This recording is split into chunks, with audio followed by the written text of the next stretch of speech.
Вице-премиерот Бујар Османи денеска ќе одржи состанок со меѓуресорската група за спроведување на законот за јазици, за текот на спроведувањето на законот.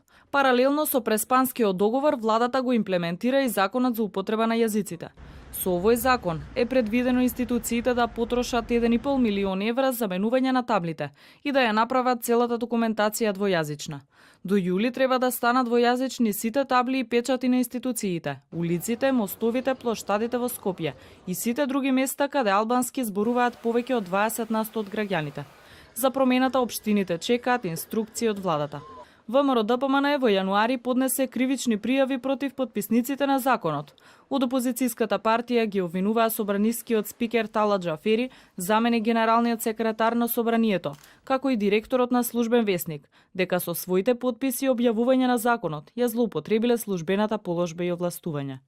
Законот за јазици беше официјализиран со еден потпис на Талат Џафери, бидејќи председателот на државата Ѓорѓе Иванов одби да го потпише указот за објавување во службен весник. Со законот двојазични стануваат сите државни институции, додека пак албанскиот јазик освен во собрание, службено ќе се употребува и во министерствата, судовите, обвинителствата и останатите државни институции.